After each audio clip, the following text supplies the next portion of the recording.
Namalengke nga pala ako dyan para sa lulutuin kong pork caldereta.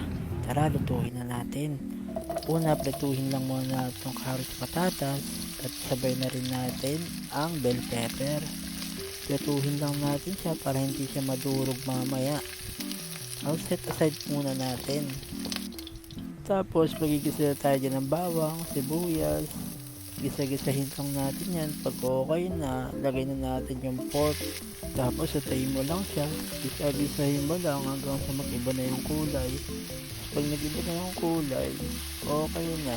Titimplahan na natin yan ng paminta, laurel, toyo, tapos kalamansi. Lalagyan na rin natin ng tubig yan kasi papakuluan natin yan hanggang sa lumambot. Yan, pag malambot na, lagay na natin yung tomato sauce,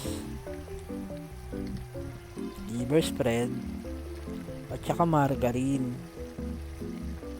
I-mix lang natin siya ng mabuti. Grabe, sobrang bango niyan. Wala pa nga akong almusal niyan, kaya excited na akong kumain ng tanghalian. Simmer uli natin siya sa low heat lang.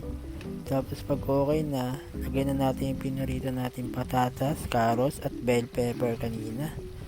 Yan, mix lang natin yan. Tapos simmer uli natin hanggang sa lumambot yung gulay. Tapos ayan, luto na.